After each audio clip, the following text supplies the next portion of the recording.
বিশ্বকাপ বাছাইয়ে নিজেদের অষ্টম ম্যাচে আরও একবার হারের স্বাদ গ্রহণ করল পাঁচবারের বিশ্ব চ্যাম্পিয়ন ব্রাজিল। র্যাঙ্কিংয়ের 53 নম্বরে থাকা প্যারাগুয়ের কাছে হারের পর পয়েন্ট টেবিলে এসেছে বেশ পরিবর্তন। তবে কি 26 বিশ্বকাপের বাছাই পর্ব থেকেই বিদায় নিতে হচ্ছে সেলেসাওদের? প্যারাগুয়ের কাছে হারের পর বর্তমানে কত নম্বরে অবস্থান করছে ব্রাজিল, এ বিষয়ে বিস্তারিত দেখুন ভিডিওতে, তাই একটি মুহূর্ত না টেনে পুরো ভিডিওটি দেখে সাথেই থাকুন। চলছে 2026 বিশ্বকাপ বাছাই পর্ব। গত ম্যাচে ইকুয়েডরকে 1-0 গোলে হারিয়ে জয়ের ধারায় ফিরেছিল পাঁচবারের বিশ্ব চ্যাম্পিয়ন ব্রাজিল। তবে এক ম্যাচ পরে সেই সমান গোল ব্যবধানে আবারও হারের স্বাদ গ্রহণ করল সেলেসাওরা।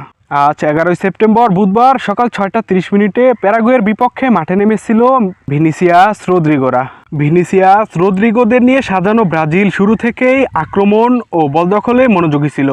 উল্টো ম্যাচের 20তম মিনিটে প্যারাগুয়ের কাছে এক গোল হজম করে বসে ব্রাজিল। বক্সের বাইরে থেকে দুর্দান্ত এক শটে গোল করে বসেন দিয়াগো গোমেজ। গোল হজমের পর আক্রমণের ধারা বাড়াতে থাকে ব্রাজিল, কিন্তু ব্রাজিলের সেই আক্রমণ প্রতিপক্ষ ডিফেন্সকে ভেদ করতে পারেনি। এর নির্ধারিত সময়ে সেই 1-0 গোলেই পরাজয় গ্রহণ করে মাঠ ছাড়ে সেলেসাওরা। গুরুত্বপূর্ণ এই ম্যাচটিতে প্যারাগুয়ের কাছে হারের পর পয়েন্ট টেবিলের অবনতি হয়েছে সেলেসাওদের। বিশ্বকাপ বাছাইয়ে 8 ম্যাচ খেলে 10 পয়েন্ট নিয়ে বর্তমানে পয়েন্ট টেবিলের 5 নম্বরে অবস্থান করছে সেলেসাওরা। ফিফা র্যাঙ্কিংয়ে তুলনামূলক কম শক্তিশালী প্যারাগুয়ের কাছে 1-0 হারের পর অনেক সমালোচনা শুরু হয়েছে ব্রাজিলকে নিয়ে। তবে কি বিশ্বকাপের বাছাই পর্ব থেকেই বাদ পড়তে যাচ্ছে ভিনিসিয়াস রদ্রিগোরা? এ বিষয়ে আপনাদের মূল্যবান মতামত জানিয়ে দিন কমেন্ট বক্সে।